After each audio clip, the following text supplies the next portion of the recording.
Hey, Fiona's working hard over here. Thanks for tuning in. Make sure you're here tomorrow night for our primetime special. We always love welcoming new people to town. Dr. Ian Alexander is the new guy in town, but not for, you've been here about a month, right? Yeah, a whole month. Yeah. And he is the head doctor at the National Sinus Institute with an office in Bernie. What a great place to be.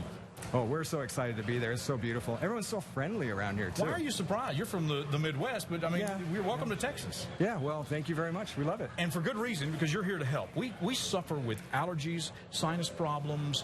You're, you have a big background with ENT work and, of course, kids and families. Tell us what's going to make the National Sinus Institute different for our friends in Bernie and surrounding areas.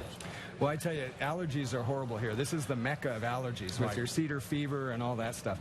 So, coming in, there's already a lot of doctors and stuff who treat a lot of that. The biggest thing we try to emphasize is just being friendly. You get into our office, we want you to feel like you're part of the family. We've got David and Todd, and they all work together. We're all friends when we're not working together. That's the big thing. We're just nice, and we're going to treat you good. And you have a family, you got 3 kids. Yes. And you guys are living in Bernie there, and the office is brand new. So when people come in, what's the experience like? Well, the office is right there. My house is 5 minutes away, so I live in Bernie. So you're going to come in. There's always going to be someone there to see you. There's me that'll be there. We're also hiring another PA in about a month or so. So there's always going to be someone there to see you. We're going to greet you and say hi. Todd's really excited right now to open a practice. He bought a bunch of snacks, so our waiting room is filled with snacks and a big TV, and you're going to want to stay there when you come. Well, it needs to be on KSAT, or else I'll have to come and shut you down. But we do want to emphasize you have PAs and nurse practitioners, which will speed along the process. Yes. Yeah, as a surgeon, I'm in the OR quite often, so obviously people come in, they're feeling miserable. They don't want to have to wait 2 weeks or 3 weeks or however long till the next available appointment. So with a PA or nurse practitioner in my office, no matter where I am, you can always be seen the same day or the next day. We can get you right in. Okay, so there's a new place in Bernie. If you just turn on the TV, maybe you need to DVR this for your friends and neighbors. If you're in Kerrville, Bandera, up that way, Fredericksburg, you need to explain to them that the National Sinus Institute is there. Dr. Ian Alexander is this dude. Go ahead and show him your face. There's the guy you're going to see when you walk in there. He's a local dude. Let's talk about sleep apnea and, congestion, sinus, all these things that go with everything that happens behind the eyes, as I like to say.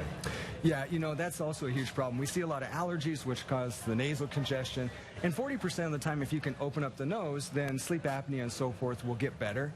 But for those who still have problems breathing at night, whether it's from elongated uvula, we call it the punching bag in the back of your throat, or if it's your tongue's enlarged in the back, we evaluate the whole airway, and we treat a lot of people for snoring and sleep apnea and just sleep issues.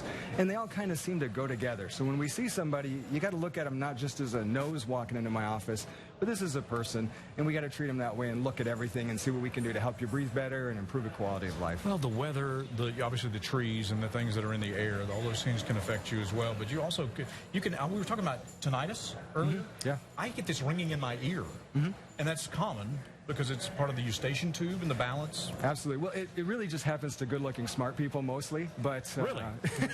Make note, America. No, we'll see a lot of times if you have hearing loss, but allergies can also cause worsening and ringing in the ears. So when you come in with that, we've got to evaluate your hearing and check the ears, but there's lots of treatment out there, and oftentimes we can make that better. Okay, we want folks to introduce themselves to you, and the important thing that Dr. Alexander recommended is don't wait. Don't wait too long. If you've got pressure, pain, any of those symptoms, dreary, just fatigued, if the weather changes and you don't feel as good, then that's probably a symptom as well, right? Absolutely. Okay, 1-877-440-9556, the National Sinus Institute at nationalsinusinstitute.com. Your neighbors just past 1604. When you hit the rim, keep going. You'll find this guy. Welcome to town. Thank you very much. Glad to be here. And your family as well. You want to tell your kids, hey? Sydney, Luca, Kennedy, how you doing? Yeah, do your homework. Your daddy's on the TV. He's going to shut you down. He knows where you live. All right, thank you, Doctor. SA Live with